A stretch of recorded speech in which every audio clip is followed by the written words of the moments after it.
Hi friends, welcome to Anaswar recipes. ഇന്ന് ഞാൻ വന്നിട്ടുള്ളത് നെല്ലിക്ക ലേഹ്യത്തിൻ്റെ റെസിപ്പിയുമായിട്ടാണ്. നെല്ലിക്ക വൈറ്റമിൻ സിയുടെ കലവറയാണല്ലോ. നെല്ലിക്ക കഴിച്ചാലുള്ള ഗുണങ്ങൾ ഒട്ടനവധിയാണ്.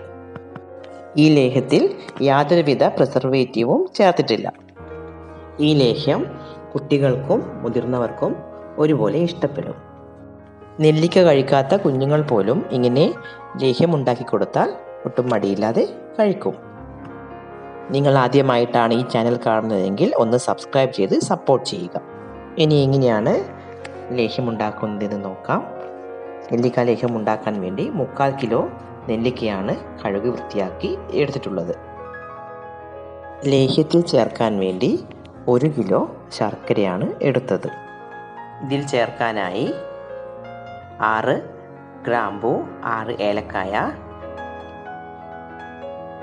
2 ചെറിയ കഷ്ണം ചുക്ക്, 4 ചെറിയ കഷ്ണം കറുവപ്പട്ട, 1 ടീസ്പൂൺ ജീരകം എന്നിവ എടുത്തിട്ടുണ്ട്.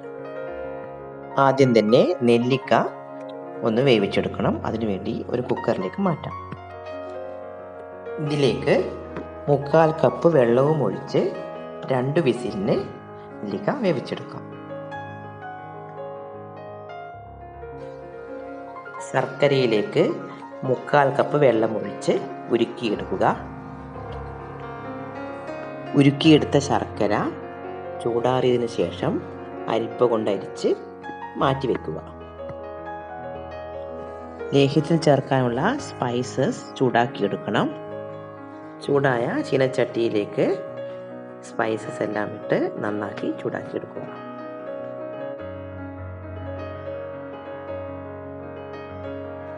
ഒന്ന് ചൂടാറിയതിന് ശേഷം പൊടിച്ചെടുത്ത് മാറ്റിവെക്കാം. കുക്കർ 2 വിസിൽ വന്നിട്ടുണ്ട്. തണുത്തതിന് ശേഷം നെല്ലിക്ക ഒരു പാത്രത്തിലേക്ക് മാറ്റി വെച്ചിട്ടുണ്ട്.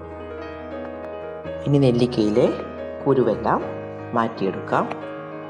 നെല്ലിക്കയിലെ കുരുവെല്ലാം മാറ്റിയെടുത്തിട്ടുണ്ട്. ഇനി ഇതൊന്ന് മിക്സിയുടെ ബൗളിലിട്ട് അരച്ചെടുക്കണം. നെല്ലിക്ക വേവിച്ച വെള്ളം ഇതിലേക്ക് അല്പം ഒഴിച്ച് നന്നായി അരച്ചെടുക്കാം. ഇതുപോലെ നന്നായി അരച്ചെടുക്കുക. ഈ ചൂട് കട്ടിയുള്ള ഒരു പാത്രം അടുപ്പിലേക്ക് വെക്കുക. ഞാനിവിടെ ഉരുളിയാണ് എടുത്തത്. ഇതിലേക്ക് 3 ടീസ്പൂൺ നെയ്യ് ഒഴിച്ചതിന് ശേഷം അരച്ചു വെച്ച നെല്ലിക്ക ചേർക്കുക.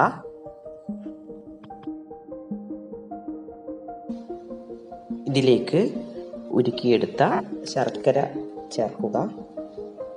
നന്നായി മിക്സ് ചെയ്യുക. തീ ആദ്യം കുറച്ചു സമയം ഹൈ ഫ്ലെയിമിൽ ഇടുക. കുറച്ചു സമയത്തിന് ശേഷം മീഡിയം ഫ്ലെയിമിലേക്ക് മാറ്റുക. കുറച്ചു സമയത്തിന് ശേഷം ലേഹ്യത്തിൻ്റെ കളർ ചേഞ്ച് ആവുന്നത് കാണാം. അതുപോലെ അതിലെ ജലാംശം പുറത്തേക്ക് തെറിച്ച് കൈ പൊള്ളാതിരിക്കാൻ വേണ്ടി വലിയൊരു തവി ഉപയോഗിച്ച് ഇളക്കി കൊടുക്കുക. കുറച്ച് ദൂരെ മാറി നിന്ന് ഇളക്കി കൊടുക്കാൻ പ്രത്യേകം ശ്രദ്ധിക്കുക. ഇതിലേക്ക് 1 ടീസ്പൂൺ നെയ്യ് കൂടെ ചേർത്ത് ഇളക്കി കൊടുക്കുക. ലേഹ്യം ഏകദേശം പകുതി കുറുകുമ്പോൾ അതിലേക്ക് നമ്മൾ പൊടിച്ചു വെച്ച സ്പൈസസ് ചേർത്ത് നന്നായി മിക്സ് ചെയ്ത് ഇളക്കി കൊടുക്കുക.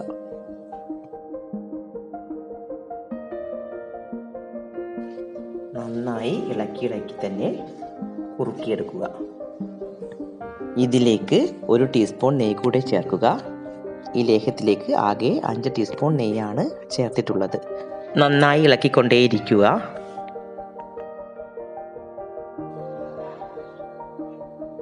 നെല്ലിക്ക ലേഹ്യം ഏകദേശം ആവാറായിട്ടുണ്ട്.